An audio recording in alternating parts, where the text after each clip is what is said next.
hello everyone, welcome to Super Class. This is Hita Pandey presenting you chemical reactions and equations.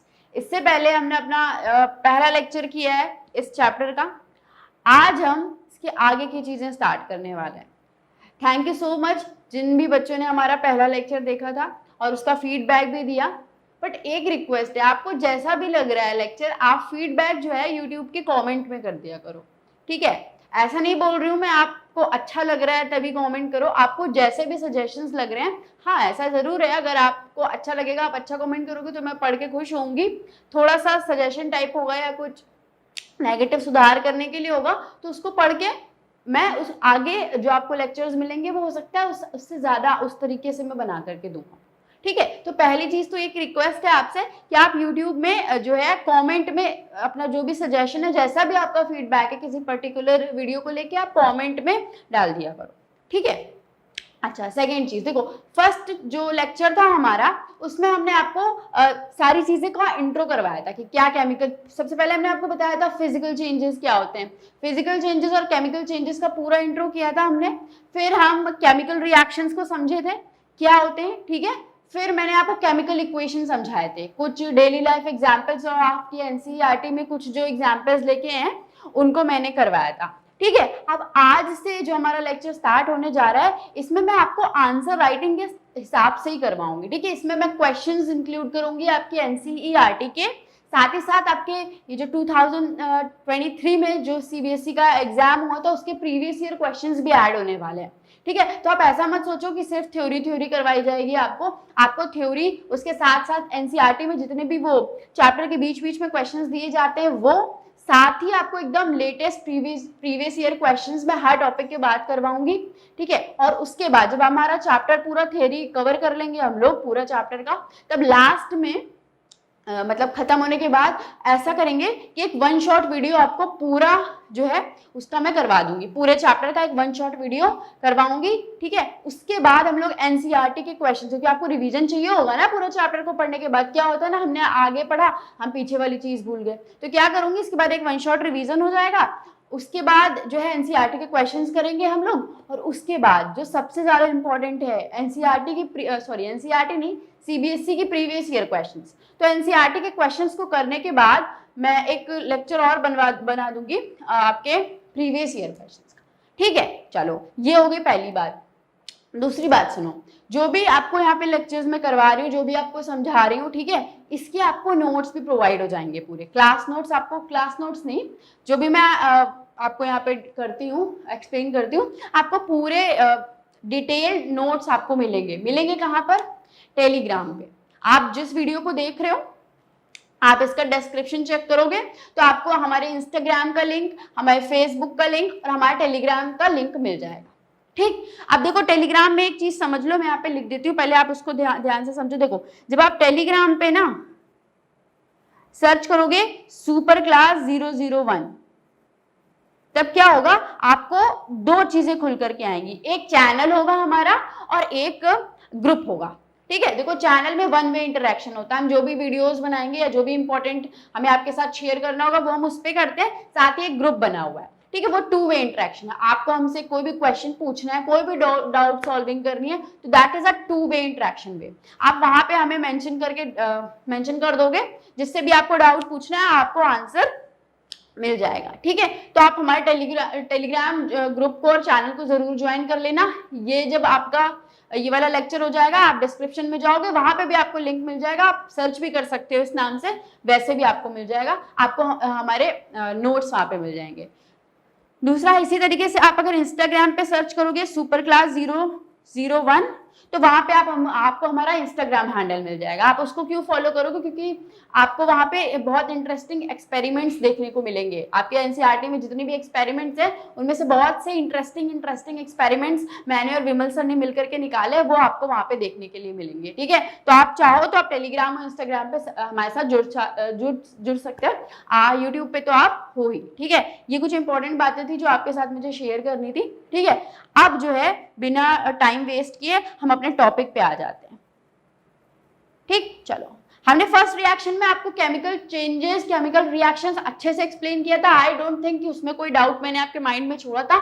एक doubt जो आपको आ रहा होगा कि भाई इसको लिखेंगे कैसे, हाँ समझ तो गए, बट आंसर में हमें एग्जाम में तो हमें आंसर में लिखना पड़ेगा ना, आंसर राइटिंग चाहिए, नो प्रॉब्लम। चलो हम लोग अब आज क्वेश्चन से डील करेंगे, ठीक है, उसके बाद हम लोग अपने नेक्स्ट टॉपिक की तरफ मूव करेंगे। चलो तो हमारा क्वेश्चन आपको स्क्रीन पे दिख रहा होगा, क्या लिखा है बेटा, what is meant by chemical reactions and chemical equations, discuss in detail.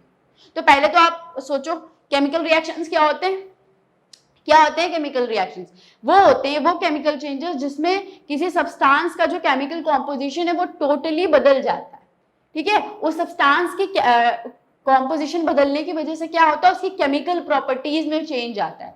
Chemical properties जैसे कि मैंने आपको एग्जांपल दिया था ना प्रीवियस लेक्चर में, ऑयल का और वाटर का। देखो ऑयल की और वाटर की केमिकल प्रॉपर्टीज एक दूसरे से कितनी ज्यादा डिफरेंट है, बताओ, बहुत ज्यादा डिफरेंट है भाई। ऑयल क्या करता है, सपोर्ट करता है फायर को, कंबशन को, ठीक है, कैच कर लेता है, और वाटर क्या करता है, उसको बुझाता है, इट एक्सटिंग्विशेस फायर। तो इनकी केमिकल प्रॉपर्टीज में बहुत ज्यादा डिफरेंसेस है, राइट। चलो अब लिखना शुरू करते हैं, ध्यान से देखो स्क्रीन की तरफ, कैसे लिखेंगे इस आंसर को। बाकी आपको नोट्स कहाँ मिलेंगे, टेलीग्राम चैनल पे पूरे एकदम प्रॉपर नोट्स मैंने आपके लिए बनाया, वहां पे मैं एनसीईआरटी के जो क्वेश्चंस है उनको भी सॉल्व करके डाल दूंगी, ठीक है, वहां से चेकआउट करना, उसका फीडबैक मेरे को बताना, उसमें कोई चीज आपको लगे कि और भी मुझे चाहिए तो वो भी मुझे जरूर बताना, ठीक है। चलो क्या होगा, अ चेंज, देखो ध्यान से आप इसको कैसे लिखोगी, ठीक है, ये सीबीएसई 2011 का क्वेश्चन है आपका। A change during which the molecular composition, during which the molecular, दिख रहा है ना, चलो यहां पे लिखती हूँ, molecular composition gets totally altered, gets totally altered। क्या होता है किसी चेंज में, जो भी आपका सब्सटेंस है उसके केमिकल कॉम्पोजिशन क्या होता है, पूरी तरीके से चेंज हो जाता है, altered, ठीक है, that is always a new product form. अब भाई केमिकल प्रॉपर्टीज ही चेंज हो जाएंगे तो कुछ नया प्रोडक्ट बन गया होगा ना केमिकल चेंज में, तो always a new product is formed. हमेशा क्या होगा, किसी केमिकल चेंज में एक नया प्रोडक्ट बनेगा। और क्या होगा, केमिकल प्रॉपर्टीज, ये जो चेंजेस होते हैं ना, brings change in the chemical properties of the matter, chemical properties of matter, ठीक है। क्या लिखा मैंने, change during which the molecular composition of the substance, ठीक है ना, ऑफ द सब्सटेंस, सब्सटेंस का ये होगा ना, of the substance gets totally altered, that is always a new product is formed, ठीक है, it brings change in the chemical properties of the matter. ये क्या हुआ बेटा, केमिकल रिएक्शन, क्या हुआ ये केमिकल रिएक्शन है, तो ये आप केमिकल रिएक्शन में लिख सकते हो। इसके बाद आपसे कह रहे हैं what are chemical equations, equations क्या होती है, इन्हीं केमिकल रिएक्शंस को जब हम सिंबल्स और फॉर्मूलाज की हेल्प से एक लिखते हैं ना, रिप्रेजेंटेशन जो होती है उसी के तरीके को हम लोग केमिकल इक्वेशन बोलते हैं, ठीक है। तो अब पूछा गया है भाई तो इसको लिख लो, कैसे लिखेंगे, अ केमिकल इक्वेशन, ध्यान से देखो मैं कैसे लिख रही हूँ, ठीक है ना, स्किप मत कर देना कि अब मैम लिख रही है तो इसको हटा देते, नहीं मैं आपके लिए ही लिख रही हूँ, ठीक है। मैं चाहती तो यहाँ पे स्लाइड्स ऐड करवा सकती थी मैं, बट मैं चाहती हूँ मैं आपको बोल बोल करके लिखूं, जैसे मैं लिख रही हूँ, लिखना तो आपको भी वैसे वहां स्लाइड लेकर के तो चले नहीं जाओगे, ठीक है। तो जैसे मैं लिख रही हूँ देखो कि मैं कैसे लिख रही हूँ, आपको भी ऐसे ही आंसर राइटिंग करनी होगी, ठीक है। A chemical equation is the representation of the chemical change, जो भी केमिकल चेंज हो रहा है, ठीक है, of the chemical change in symbols and formulas, right, in symbols and formulas, बोलो ठीक बोल रही हूं, सही ना। तो ये हो गया केमिकल रिएक्शन, और फिर हमने क्या लिख दिया, केमिकल इक्वेशन। आप चाहो तो किसी केमिकल इक्वेशन का एग्जाम्पल दे सकते हो, बताओ। हमने बहुत सारे एक्टिविटीज देखे थे ना प्रीवियस लेक्चर में, क्या थे, Mg plus O2 gives us 2 MgO, याद आया ना, पहली इक्वेशन हमारी एनसीईआरटी में यही दी हुई है, ठीक है, पहली एक्टिविटी। दूसरा देखो, और भी आपको याद होने चाहिए जो करवाए थे मैंने, zinc plus dilute H2SO4 gives us what, zinc sulphate, याद आ रहा है, और H2। ठीक, समझ में आया? चलो, कितना टाइम लगता है इसको मुश्किल से लिखने में? 2 से 3 मिनट लगते हैं। ठीक है, चलो अगला क्वेश्चन आ गया है आपकी स्क्रीन पे, देखो। Discuss about the characteristics of chemical reactions और how do we know that a chemical reaction has taken place. अगर कोई केमिकल रिएक्शन हो रही है तो हमें पता कैसे चलेगा? किसी केमिकल रिएक्शन की कैरेक्टरिस्टिक्स तो बता दो। देखो, पहली चीज, जनरली क्या होते हैं, फिजिकल चेंजेस जो होते हैं वो रिवर्सिबल होते हैं। जो भी inter conversion of states of matter होता है, क्या होता है? जो भी inter conversion of states of matter होता है, that is a temporary change, यानी कि रिवर्स हो सकता है। आप वापस इसको रेफ्रिजरेट कर दो, आइस बन जाएगी, वापस निकाल करके रख दो, वापस से वाटर बन जाएगा। ठीक है, ऐसा हो जाता है ना, तो वही चीज है। बट केमिकल रिएक्शंस जो होती है वो जनरली, ठीक है, जनरली कैसी होती है? इरिवर्सिबल होती है। मतलब एक बार अगर हो गया तो हो गया। ठीक है, तो केमिकल चेंज परमानेंट और टेम्परेरी होता है, जनरली बोल रही हूं मैं। ठीक है, ज्यादातर। ठीक है, एनर्जी चेंज होती है। क्या होती है? जब भी केमिकल रिएक्शंस प्रोसीड करती है तो एनर्जी चेंजेस होते हैं। एनर्जी चेंजेस मतलब टेम्परेचर में भी चेंज आ सकता है। हो सकता है कभी किसी कोई केमिकल, जैसे आपको मैं एग्जांपल देती हूँ, आपके अब तो नहीं, पहले क्या होता था, चूना जो होता था उससे होती थी ना, पुताई होती थी घर में, तो क्या करते थे हम लोग, रात को चूना और पानी मिला के रख देते थे, सुबह वो एकदम ऐसे बॉयल टाइप का कर रहा होता है तो एकदम गरम गरम हो जाता था। ठीक है, तो वो भी एक केमिकल चेंज होता है। ठीक है, तो वहां पे एनर्जी चेंज होता है, तो वो एक क्या होता है, उसमें टेम्परेचर बढ़ जाता है। ऐसी भी बहुत सारी रिएक्शंस होती है जिसमें बेटा कोई केमिकल चेंज होगा तो टेम्परेचर गिर जाएगा। अभी मैं आपको डिटेल में आगे पढ़ाऊंगी। ठीक है, पेशेंस रखना, पेशेंस के साथ ही पढ़ सकते हो।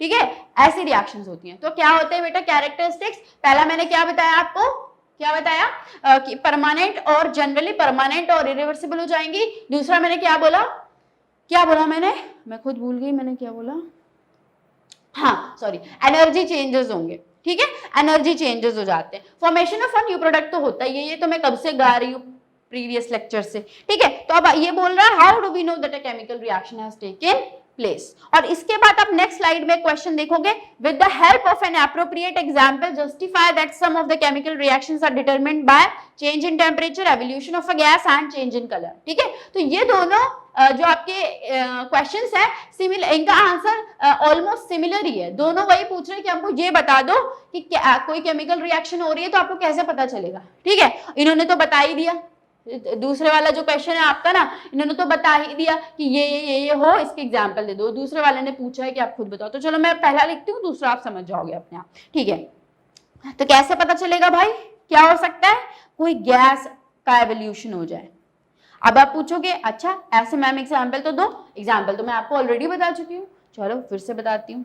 ठीक है, एवोल्यूशन ऑफ गैस का एग्जांपल में लिख रही हूँ, ध्यान से देखो, सब पढ़ा चुकी हूँ आपको प्रीवियस लेक्चर में। ठीक है, वो फालतू का लेक्चर नहीं था, वो आपके कॉन्सेप्ट्स को बिल्ड करने के लिए क्वेश्चन था, उसको ध्यान से देखना, तब इस लेक्चर को आकर के देखना। देखो क्या पढ़ाया था मैंने, जिंक डाइल्यूट H2SO4 के साथ रिएक्शन करता था तो क्या बनता था बेटा, जिंक सल्फेट बनता था और H2 गैस निकलती थी। इसका साइन ऐसे हम लोग एरो, वर्टिकल एरो, ठीक है ना, ऐसे बनाते हैं। तो क्या हुआ, ये H2 गैस ही तो होती है, हाइड्रोजन गैस ही तो होती है, देखो निकल रही है, इवॉल्व हो रही है।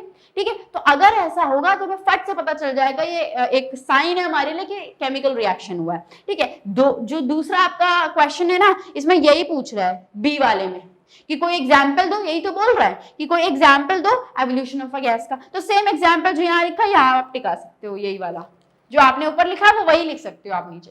समझ पा रहे हो मेरी बात? चलो पहला, इसके बाद एवोल्यूशन ऑफ अ गैस हो सकता है। दूसरा पूछो कैरेक्टरिस्टिक क्या हो सकता है भाई, change in temperature, change in temperature. तो जो मैंने अभी आपको एग्जांपल दिया ना चूना वाला, वही लिखेंगे हम लोग। ठीक है, अभी तक आपको पता नहीं था, बट वो केमिकल रिएक्शन है, उनके रिएक्टेंट्स जो है ना, उनके केमिकल फॉर्मूले हैं। देखो देखो मैं क्या बोल रही हूँ, CaO, अभी परेशान नहीं होना, कॉम्बिनेशन रिएक्शन में ये डिटेल में ये सारे हम लोग ये CaO वाला हम लोग डिटेल में करेंगे स्टडी। ठीक है, चलो CaO भी मैं सिर्फ आपको एग्जांपल देके समझा रही हूँ। ठीक है, CaO में क्या होता है, वाटर ही तो मिलाते हैं हम लोग, CaO में वाटर मिलाते हैं। ठीक है, क्या बनता है बेटा, CaOH ट्वाइस, और साथ ही साथ बहुत सारी हीट निकलती है। ठीक है, बहुत ज्यादा गर्म हो जाता है, बॉयल इतना ज्यादा गर्म होता है वो बॉयल करने लगता है। समझ रहे हो? तो CaO plus H2O gives us CaOH twice plus H2O. This is an example of the change in temperature. ठीक है, तो जहां पर आपसे ये इस वाले क्वेश्चन में चेंज इन टेम्परेचर पूछ रहा है ना बेटा, आप ये वाला लिख दोगे। ठीक है, दोनों जो आपके क्वेश्चन है वो सिमिलर ही है। पहले वाले में पूछ रहा है कि बताओ, साइंस को बताओ, कैरेक्टरिस्टिक्स को बताओ कि केमिकल रिएक्शन चेंज हो रही है। दूसरे वाले में उसने आपको कैरेक्टरिस्टिक्स खुद ही दे दी है कि चेंज इन टेम्परेचर हो तो एग्जांपल दो, ऐसा कौन सा रिएक्शन है जिसमें चेंज इन टेम्परेचर से हम लोग वेरीफाई करते हैं कि chemical reaction has taken place, फिर क्या रहा है, एवोल्यूशन ऑफ गैस। समझ रहे हो ना मेरी बात को? मैं दोनों क्वेश्चन को कोरिलेट कैसे कर रही हूँ। चलो ये हो गया चेंज इन टेम्परेचर। और देखते हैं, 1 सेकेंड ना, देखो अगला, देखो भाई क्या है अगला जो इसमें दिया है वही करवा देते हैं पहले, फिर आगे चेंज इन कलर। ठीक है, कभी कभार कलर से भी साइंस से आपको पता चल जाता है कि कोई केमिकल रिएक्शन हुई है। ठीक है, मैं आपको बताती हूँ, अभी तक आपको पता नहीं होगी, हम लोग जब प्रोसीड करेंगे ना अपने चैप्टर में फर्दर, तब मैं आपको अच्छे से बताऊंगी। अभी आप सिर्फ सुनो बात को ध्यान से। क्या है भाई, क्या करेंगे अब लोग, आयरन को लेंगे। आयरन एलिमेंट से तो वाकिफ हो ना, आयरन एलिमेंट, इसको डालेंगे हम लोग कॉपर सल्फेट में। आपको नहीं पता तो मैं बता देती हूँ, या फिर आपको एक्सपेरिमेंट करने को भी मिलेगा, आप क्लास 10th में पढ़ रहे हो इस बार। ठीक है ना, copper sulphate is of blue colour. कौन से कलर का होता है भाई, बहुत बेहतरीन ब्लू कलर का होता है। आप जब लैबोरेटरी में देखोगे तब आपको याद आएगा कि हाँ, क्या होगा बेटा, ये रिप्लेस कर देता है। CuSO4 का घर है मान लो, Fe गया, Fe ने क्या किया, Cu को उसके घर से निकाल दिया। क्यों निकाल दिया, कौन निकाल दिया, Fe ज्यादा पावरफुल होता है Cu से। कैसे निकाल दिया तो ये मैं समझाऊंगी। ठीक है, FeSO4 और बाहर कौन निकल गया, Cu। तो ब्लू था, जब FeSO4 केमिकल चेंज के बाद बना तो उसका कलर होता है बेटा ग्रीन। ठीक, तो चेंज इन कलर होता है, तो हम यहां से भी हमें पता लग सकता है। समझ पा रहे हो? चलो 3 तो मैंने बता दिए जो कि आपके पीछे दिए थे। और भी होते हैं क्या? हाँ और भी होते हैं। मैं इसी को यहीं पे कंटिन्यू कर दूं, इस पेज पे, इस पेज पे ही कंटिन्यू कर देते हैं।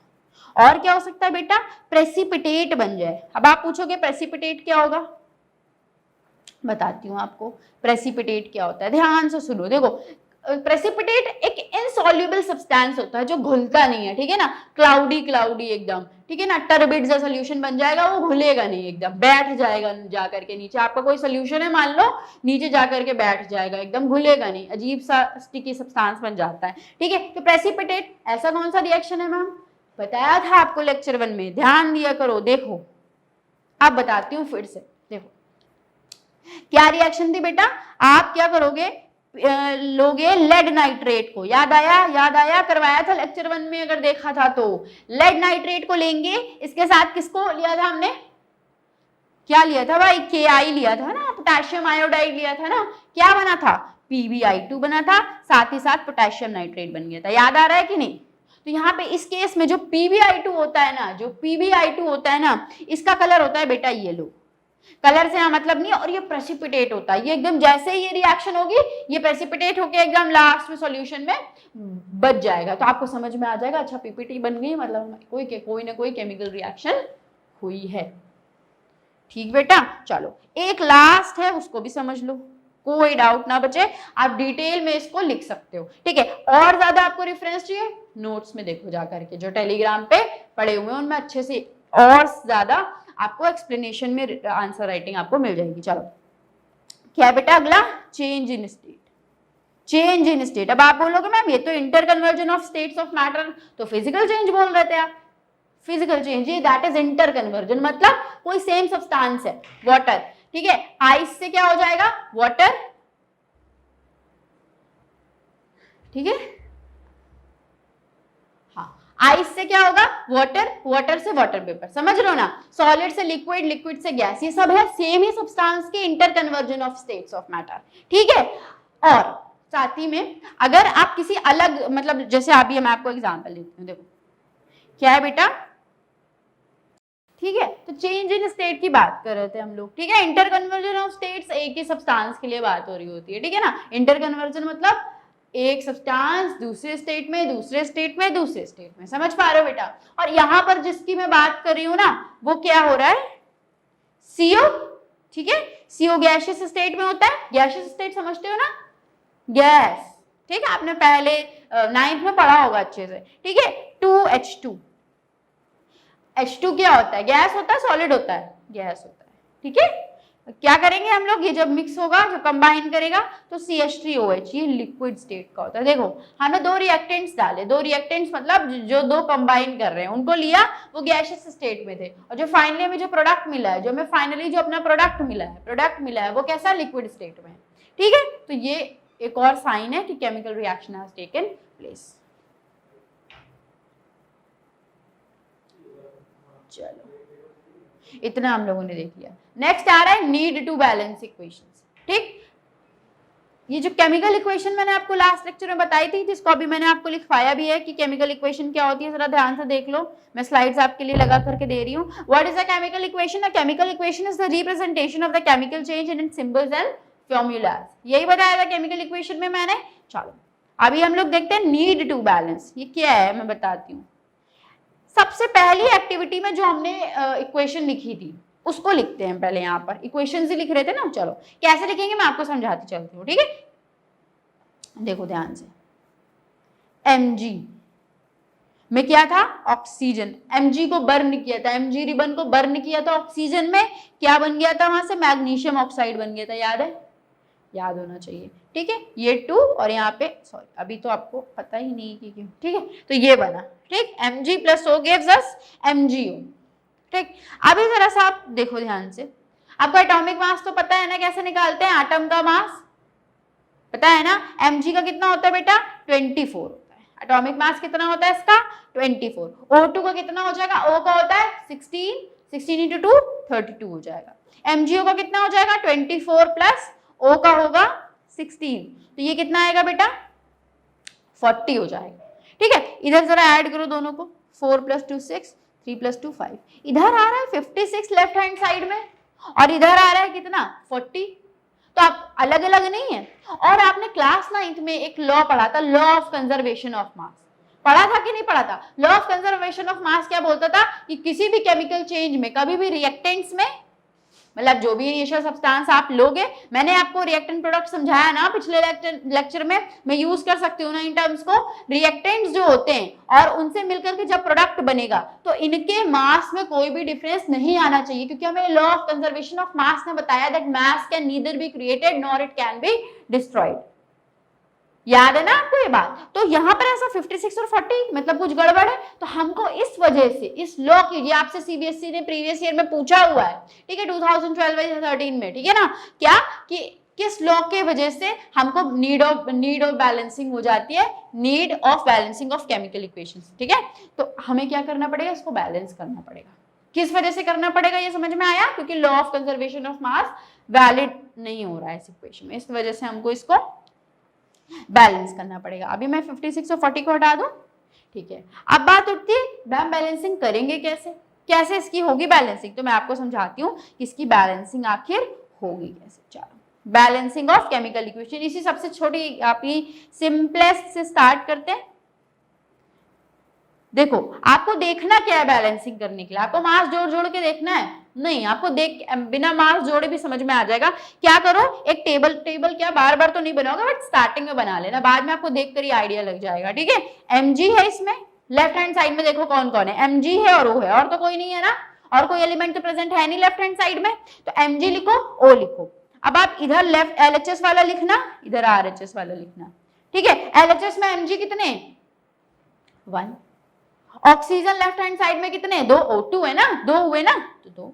RHS में Mg कितना है, 1, ऑक्सीजन कितना है, 1। देखो लेफ्ट हैंड साइड में और राइट हैंड साइड में दोनों में मैग्नीशियम तो 1 1 बराबर है यानी सही है, बट ऑक्सीजन गड़बड़ है, 2 है 1 है, हमें इसको बैलेंस करना पड़ेगा। तो करो बैलेंस, कैसे करोगे, उधर 2 है लेफ्ट हैंड साइड में, इधर 1 है, तो या तो हम राइट हैंड साइड को 2 से मल्टीप्लाई कर दे ना, MgO को 2 से मल्टीप्लाई कर दे, बात खत्म, कर दो ऐसा। Mg + O2 gives us 2 MgO, ठीक है। लेकिन अब जरा ध्यान से एक चीज देखो, Mg डिसबैलेंस हो गया, Mg उधर लेफ्ट हैंड साइड में एक ही बचा, राइट हैंड साइड में 2 हो गए, ऑक्सीजन तो बैलेंस हो गया, बट Mg का क्या। तो आप जब भी बैलेंस करोगे किसी को, तो आप उसको मल्टीप्लाई करने के बाद फिर से चेक करोगे कि जो उल्टा मतलब पहले था ना जो बैलेंस, कहीं वो तो डिसबैलेंस नहीं हो गया, ठीक है।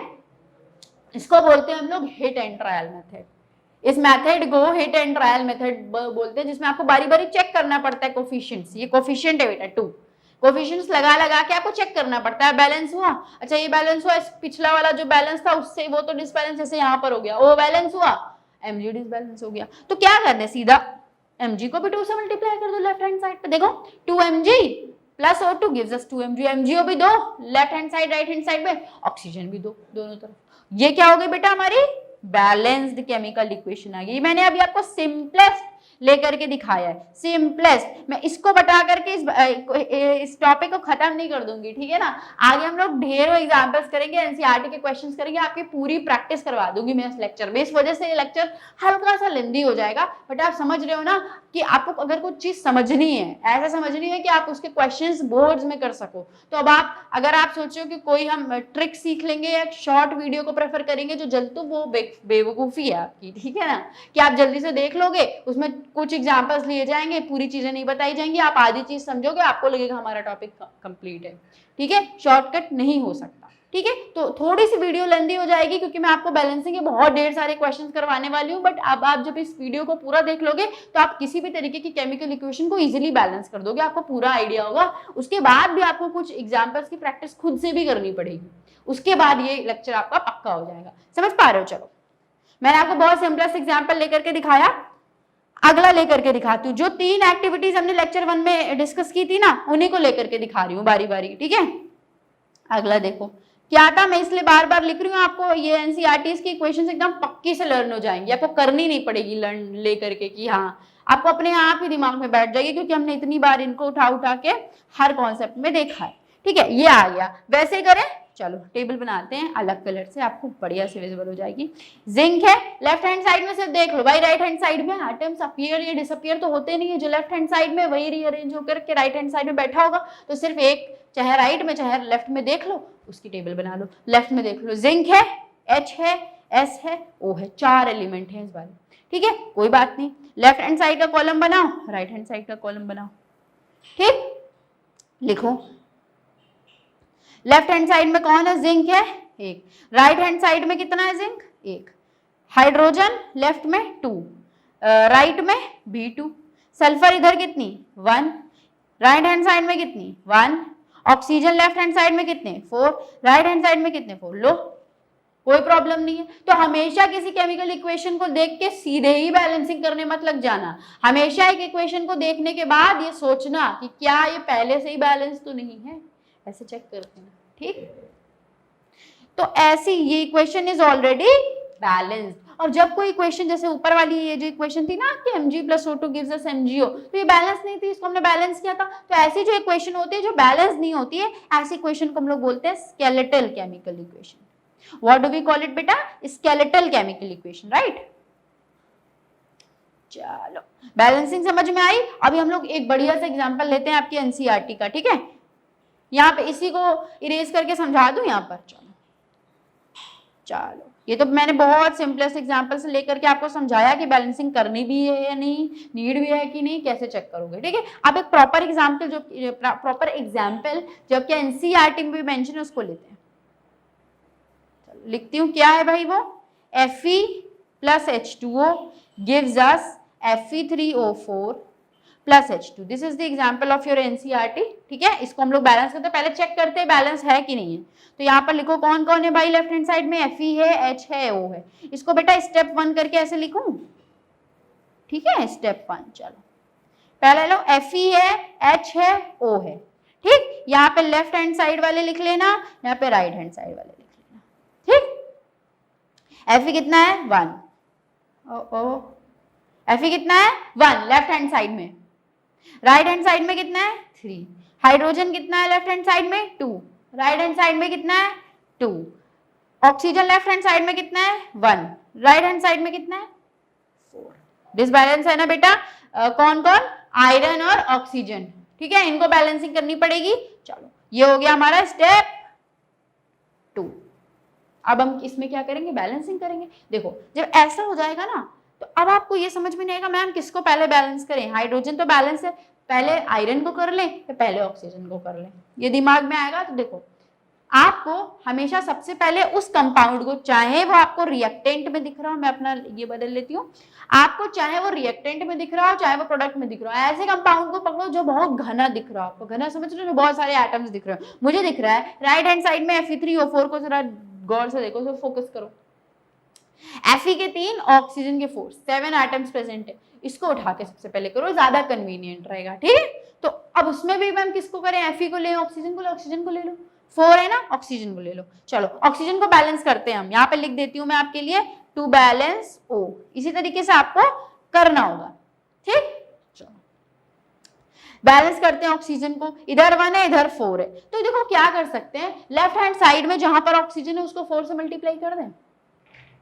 बताओ 1 है एक तरफ, इधर 4 है, इधर मुझे 4 ही बनाना है, तो 1 को अगर 4 से मल्टीप्लाई करें तो 1 4 सा कितना होता है, 4 होता है ना। तो मैं लेफ्ट हैंड साइड में H2O को 4 से मल्टीप्लाई कर दूं, ठीक है। देखो गौर से देखो, Fe plus 4H2O gives us Fe3O4 plus H2। But ऐसा करने से आपको फिर सबको देखना पड़ेगा कि अभी भी सब बैलेंस है कि नहीं है। देखो Fe कितना है, इधर लेफ्ट हैंड साइड में 1, राइट हैंड साइड में 3 हो गए। हाइड्रोजन आपका उधर 8 हो गया लेफ्ट हैंड साइड में, और इधर देखो हाइड्रोजन भी गया। पहले क्या था, हाइड्रोजन बैलेंस था ना, बट ऑक्सीजन को बैलेंस करने के चक्कर में हाइड्रोजन को हमने डिसबैलेंस कर दिया। कोई बात नहीं, अब हम हाइड्रोजन को भी बैलेंस करेंगे, करना ही पड़ेगा। Fe इधर उधर 1 है इधर 3 है। देखो आपके दिमाग में आ रहा होगा उधर 1 है उसको तो 3 कर सकते हैं मल्टीप्लाई करके 3 से, बट क्या इस 3 को भी 1 कर सकते हैं, क्या कर सकते हैं, आप 1/3 से डिवाइड कर दोगे तब भी हो जाएगा, ठीक है। बट हम वहीं पे करेंगे, हमें 1 को 3 से मल्टीप्लाई करना ज्यादा आसान है या फिर इधर डिवाइड करें फिर पूरी इक्वेशन को किसी से मल्टीप्लाई करें, वो ज्यादा आसान है।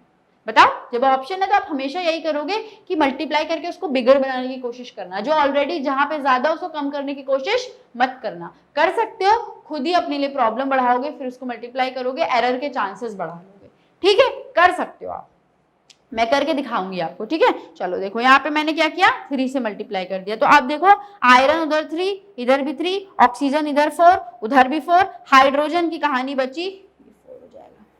देखो भाई ये हो गया, ये हो गया ना, बैलेंस हो गया भाई, सब बैलेंस हो गया। ये हो गई हमारी balanced chemical equation, balanced chemical, ठीक। अब समझ में आपको आ गया बैलेंसिंग कैसे करनी है। अब क्या करेंगे, हम एनसीईआरटी के क्वेश्चंस को उठाएंगे, उनको सॉल्व करेंगे, उनकी हेल्प से बैलेंसिंग को और प्रैक्टिस कर लेंगे, ठीक है। चलो अच्छा एक चीज देखो, आपने इसकी बैलेंस्ड इक्वेशन अभी अभी बनाई थी ना, क्या थी, ये तो आपकी स्केलेटल इक्वेशन है। क्या है बेटा, ये तो आपकी स्केलेटल केमिकल इक्वेशन है। What is it, this is your skeletal chemical equation. इसकी बैलेंस्ड केमिकल इक्वेशन हमने क्या बनाई थी, 3Fe प्लस 4H2O है ना, अभी बनाई थी। ये क्या थी, Fe3O4 प्लस 4H2, यही था ना, यही था ना, हाँ यही था, ठीक है। इस बैलेंस केमिकल इक्वेशन से हम और भी कुछ इंफॉर्मेशन निकाल सकते हैं क्या, हाँ देखो अब हम क्या कर सकते हैं, इस केमिकल इक्वेशन से हमको ये पता लग रहा है कि किस एलिमेंट के कितने नंबर ऑफ एटम्स पार्टिसिपेट कर रहे हैं इस रिएक्शन में, या फिर कौन कौन एलिमेंट जो है पार्टिसिपेट कर रहा है, उसे कितने मॉलिक्यूल, जैसे H2O है उसे कितने मॉलिक्यूल्स पार्टिसिपेट कर रहे हैं, 4, Fe है उसके कितने एटम्स पार्टिसिपेट कर रहे हैं, 3। ये लेकिन इसको और इंफॉर्मेटिव कैसे बनाया जा सकता है बैलेंस केमिकल इक्वेशंस को, तो आप क्या कर सकते हो, इनमें इनके फिजिकल स्टेट्स को मेंशन कर दो, ठीक है। अगर हम फिजिकल स्टेट्स को मेंशन करते हैं तो हम किसी भी बैलेंस केमिकल इक्वेशन को और ज्यादा इंफॉर्मेटिव बना सकते हैं। जैसे कि देखो Fe यहाँ पे क्या था, अलग कलर से लिख दूं, Fe क्या था बेटा, सॉलिड था, ठीक। H2O यहाँ पे क्या था, गैशियस था। अब नॉर्मल वाटर अगर सोचते तो आपके दिमाग में लिक्विड आता, बट यहाँ अगर ये मेंशन नहीं होता तो आप लिक्विड समझ लेते, बट मेंशनड है इसका मतलब गैशियस। यहाँ पे इस रिएक्शन में वाटर को एज अ स्टीम यूज किया गया। क्यों किया गया, नॉर्मल वाटर क्यों नहीं यूज किया गया, आपको चैप्टर नंबर 2 जो है मेटल्स और नॉन मेटल्स, वहां पे समझ में आ जाएगा, ठीक है। ठीक, एक रिएक्शन में आपको लिख करके देती हूँ, क्या है रिएक्शन, 6CO2 प्लस 12H2O, यहाँ पे मैं लिक्विड और ये एक्वस रहता है। एक्वस मतलब इसको वाटर में डिसॉल्व कर रखा है, वाटर में है ये, ठीक है, लिक्विड नहीं। जब वाटर में रहता है ना तो वहां पे हम एक्वस लगाते हैं, ठीक है। ये यहाँ पे थोड़ा सा एरो को मैं बड़ा कर लेती हूँ, ठीक है। इस तरीके से क्या बनाएगा ये, C6H12O6 और ऑक्सीजन बनाएगा आपका, ठीक है। ये जो आपका बनेगा ये भी एक्वस फॉर्म में ही बनेगा, ये आपका गैस एक्वस में ही बन जाएगा, और 6H2OL। देखो ये आपकी कौन सी रिएक्शन है, फोटोसिंथेसिस, ठीक है, फोटोसिंथेसिस हो रहा है यहाँ पे। तो यहाँ पर हमें क्या क्या चाहिए होता है, आपको पता होगा, बचपन से आप पढ़ते चले आ रहे हो कि सनलाइट, अरे बदला ही नहीं, सनलाइट और क्लोरोफिल की प्रेजेंस में होती है ना ये रिएक्शन। तो ये भी कर सकते हैं, जो एरो होता है ना इसके ऊपर हम जो इंपॉर्टेंट रिएक्शन कंडीशंस है उनको मेंशन कर सकते हैं। For example temperature, pressure, catalyst अगर कोई यूज किया जा रहा है। देखो कैटलिस्ट क्या होता है, वो किसी भी रिएक्शन में अगर डाल दिया जाए तो वो उस रिएक्शन की रेट को, स्पीड को बढ़ा देगा, कई बार कम भी कर देता है। भाई हर बार ऐसा थोड़ी ना होता है जो चीज हम सोचे वो वैसे ही होती है, ऐसा तो नहीं होता है। तो कई बार कैटलिस्ट ऐसे भी होते हैं जो स्पीड अप करते हैं रिएक्शन को, कुछ कैटलिस्ट स्लो डाउन भी कर देते हैं रिएक्शन को। आप सोचोगे कि ऐसी कौन सी रिएक्शन हो सकती है जिसको हम स्लो करने के लिए किसी कैटलिस्ट को यूज करते हैं, होती है रस्टिंग ऑफ आयरन। आयरन का रस्ट होना इज ए केमिकल रिएक्शन, और हम चाहते हैं वो आयरन जो है कम से कम, धीरे से धीरे रस्ट हो, तो वहां पे हम ऐसे कैटलिस्ट को ऐड कर सकते हैं जो रिएक्शन को स्लो डाउन कर दे, ठीक है। तो नीड होती है, कभी बार हमको स्पीड अप करनी होती है रिएक्शन, कई बार हमको स्लो डाउन करनी होती है, उस हिसाब से हम कैटलिस्ट को यूज करते हैं। आगे आने वाले चैप्टर्स में कैटलिस्ट आपको और डिटेल में समझने को मिलेगा, ठीक है। तो अब आपको समझ में आ गया एक बैलेंस केमिकल इक्वेशन आपको क्या क्या चीजें बताती है और क्या क्या चीजें नहीं बताती है। और ज्यादा अगर आपको, आप बाकी हमारा नोट्स सब देख लोगे, ठीक है। चलो आप कुछ एनसीईआरटी के क्वेश्चंस आपके मैंने उठाए हैं, देखते चलते हैं। Why should a magnesium ribbon be cleaned before burning in air. जो पहली एक्टिविटी हमने आपको बताई थी उसमें हमने क्या किया था, मैग्नीशियम रिबन को लेकर के आए थे, बर्नर से बर्न किया था, मैग्नीशियम ऑक्साइड वॉच ग्लास में नीचे इकट्ठा हो रहा था, यही थी एक्टिविटी। कह रहा है पहले क्लीन क्यों करना पड़ता है, इसलिए करना पड़ता है, इसको सैंड पेपर से, मैग्नीशियम का जो रिबन होगा उसको सैंड पेपर से पहले क्लीन इसलिए करना पड़ेगा क्योंकि मैग्नीशियम जो होता है काफी रिएक्टिव होता है। जहां रखा जाएगा वहां एयर प्रेजेंट होगी, एयर में क्या प्रेजेंट होगा, ऑक्सीजन प्रेजेंट होगा, तो वो ऑलरेडी उस मैग्नीशियम जो है एटमॉस्फेरिक ऑक्सीजन के साथ रिएक्शन करके एमजीओ बना लेता है। क्या बना लेता है, एमजीओ बना लेता है पहले से ही, तो उस पर एक कवरिंग पहले से ही प्रेजेंट होती है एमजीओ की, तो हम उसको बर्न कर ही नहीं पाते, वो पहले से ही प्रोटेक्ट है। तो हमें पहले उसको सैंड पेपर से क्लीन करना पड़ता है, उस कवरिंग को रिमूव करना पड़ता है, फिर जो मैग्नीशियम रिबन है उसको ले जाकर के बर्नर के पास बर्न करेंगे, वो रिएक्ट करके क्या बना के देगा, एमजीओ बना के देगा। समझ रहे हो, तो इसको लिख दूं, वाई शुड, चलो लिखते हैं, देखो कैसे लिखेंगे, magnesium ribbon must be cleaned before burning, must be cleaned before burning in air, must be cleaned with a sandpaper, लिख देती हूँ, ठीक है, with a sandpaper, because on exposure to, because an exposure to atmospheric oxygen, skip करके forward मत कर देना, देखते चलना मैं क्या लिख रही हूं, atmospheric oxygen, it reacts with oxygen and form a protective coating of, and form a protective coating of MgO, right. तो उसको पहले हमें क्या करना पड़ता है बेटा, रिमूव करना पड़ता है। आपको क्लियरली विजिबल है जो मैंने लिखा है स्क्रीन पे, एक बार अच्छे से देख लो, स्क्रीनशॉट ले लो अगर आपको देखना है, ठीक है। अगला क्वेश्चन देखो, अगला क्वेश्चन देखो आपके एनसीईआरटी से उठाया गया, right the balance equation for the following chemical reactions. आपको 3 केमिकल रिएक्शंस आपकी स्क्रीन पे देखने को मिल रही हैं, क्या है, hydrogen plus chlorine hydrogen chloride बनाता है। अच्छा देखो ये वर्ड इक्वेशन मैंने आपको समझाया था ना, ये वर्ड इक्वेशन है, हमसे क्या कह रहा है, इनकी बैलेंस इक्वेशंस देखो, तो हमसे वो क्या एक्सपेक्ट करता है कि पहले हम इनके फॉर्मूले खुद से लिखें और फिर उन फॉर्मूलों को हम लोग बैलेंस करें, कर लेंगे। मैं आपको सेकंड करके दिखाती हूँ, जब मैं सेकंड करके दिखाऊंगी आप फर्स्ट और थर्ड अपने मन से कर लोगे, ठीक है। चलो सेकंड वाले पे देखते हैं, सेकंड वाला क्या है, barium chloride plus aluminium sulphate gives us barium sulphate plus aluminium chloride. Okay चलो स्टार्ट करते हैं।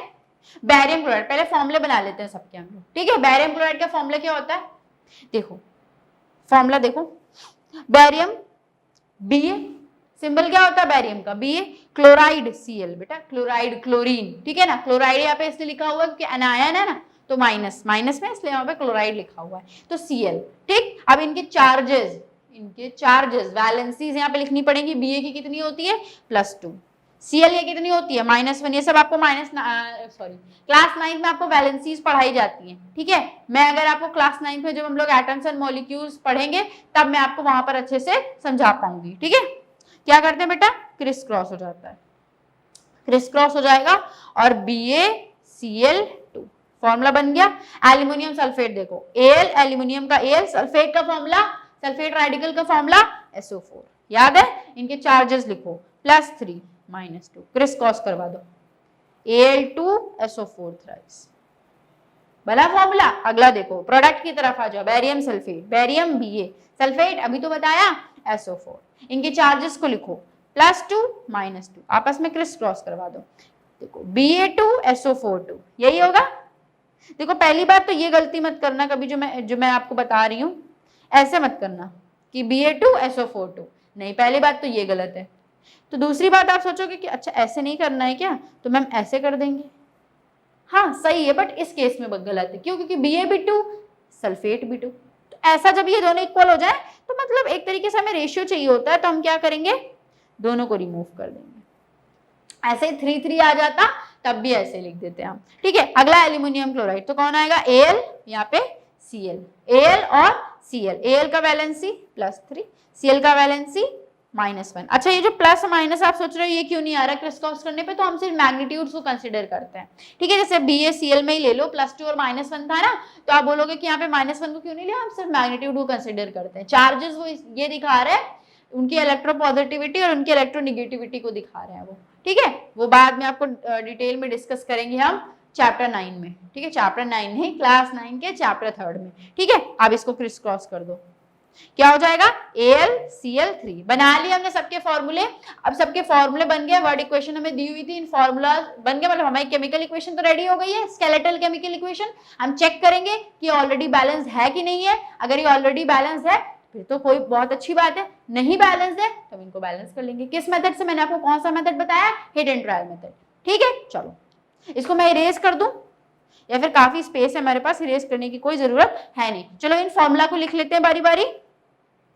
BaCl2 प्लस लगाएंगे, जब एक से ज्यादा रिएक्टेंट्स होते हैं तो उनको लिखने के लिए प्लस लगा के चलते हैं, प्लस Al2SO4 थ्राइस। ठीक बेटा, जब ये दोनों आपस में कंबाइन करेंगे, केमिकल चेंज दिखाएंगे, तो बीच में जो बनता है उसको हम एरो बना देते हैं कि हाँ इन दोनों ने रिएक्शन किया, नीचे बन रहा है। ठीक है, तो ये हमारा बन गया क्या, बड़ा सा एरो। इसके बाद BaSO4 था ना, BaSO4 लिख दिया, प्लस AlCl। प्रोडक्ट्स भी एक से ज्यादा बन रहे हैं, 2 बन रहे हैं, 3 बन रहे होते तो प्लस प्लस करके ऐसे दिखाते जाते। ठीक है, ये हमारी केमिकल इक्वेशन तैयार हो गई है।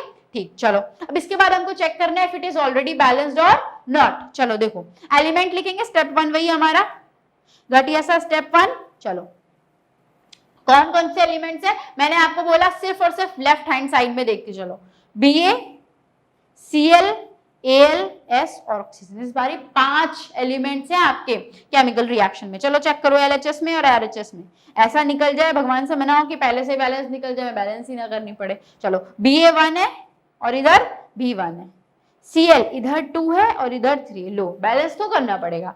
Al इधर 2 है इधर 1, सल्फर इधर देखो, सल्फर में देखो SO4 के पूरे में ब्रैकेट में 3 लिखा हुआ है ना, पूरे में लिखा हुआ है ना, तो 3 होंगे सल्फर।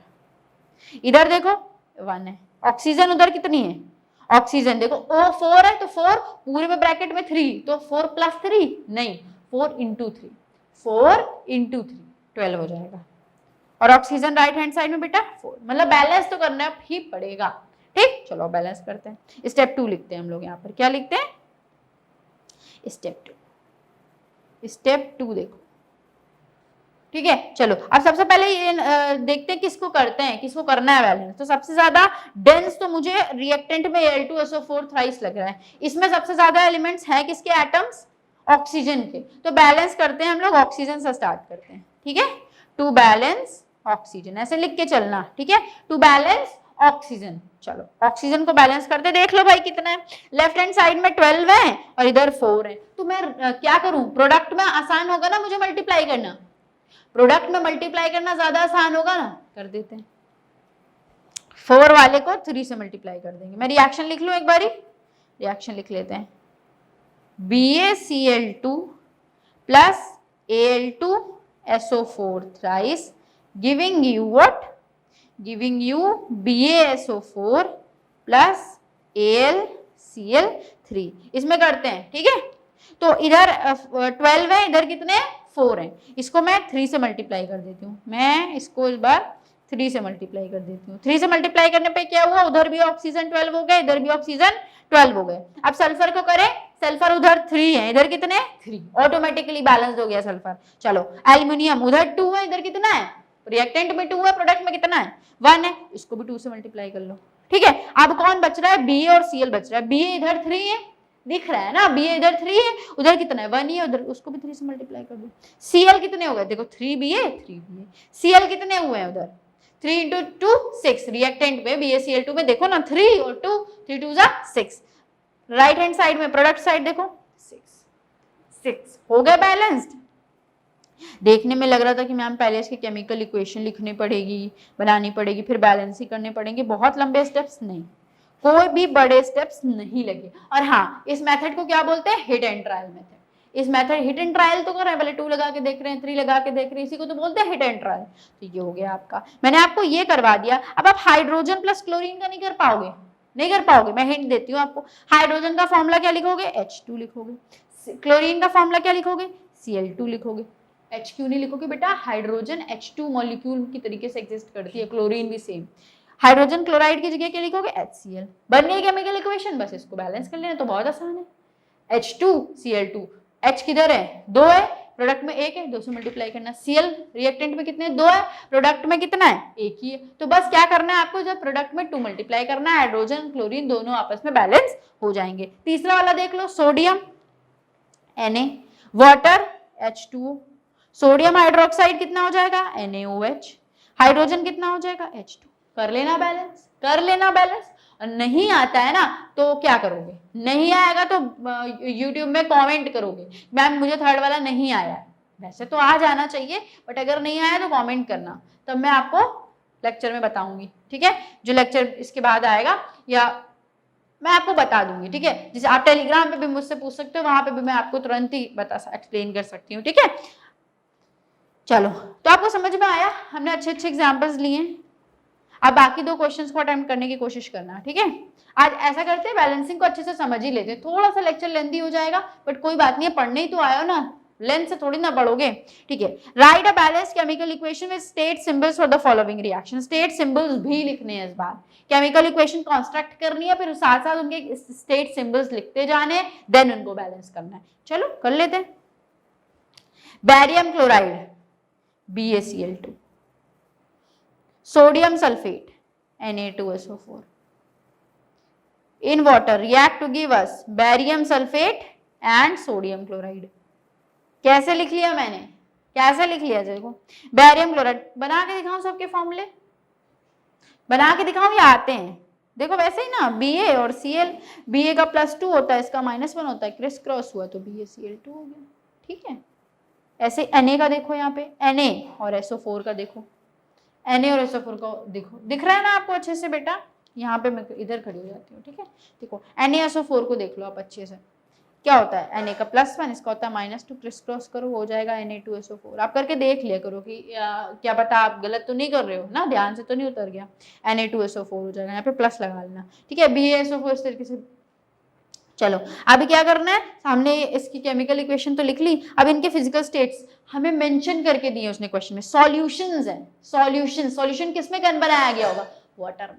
तो solutions of barium chloride and sodium sulphate in water, water लिखा भी होगा। चलो तो दोनों इसका मतलब एक्वस, मैं रेड पेन से बनाऊं क्या, रेड पेन से बनाती हूँ, कितना हो जाएगा एक्वस, ये कितना हो जाएगा एक्वस, ठीक है। React to give up insoluble barium, जहां पे इनसॉल्युबल मतलब क्या बना, प्रेसिपिटेट बना है, प्रेसिपिटेट बना है मतलब सॉलिड लिखते हैं, प्रेसिपिटेट को कह सकते हैं solid. Solution of sodium chloride aqueous, ठीक, बन गया ना। अब क्या करोगे आप, इसको बैलेंस कर लोगे, मैंने सारा काम कर दिया, क्या करोगे बैलेंस कर लोगे। स्टेप 1 पहले चेक करोगे कौन कौन कितने कितने हैं दोनों हैंड साइड्स पे, बैलेंस करोगे, उसके बाद जो सबसे ज्यादा कंपाउंड आपको दिखेगा डेंस, ठीक है। सेम बेटा इसी का पार्ट है दूसरा वाला। इसको भी आपको क्या करना है, केमिकल इक्वेशन लिखनी है पहले इसकी।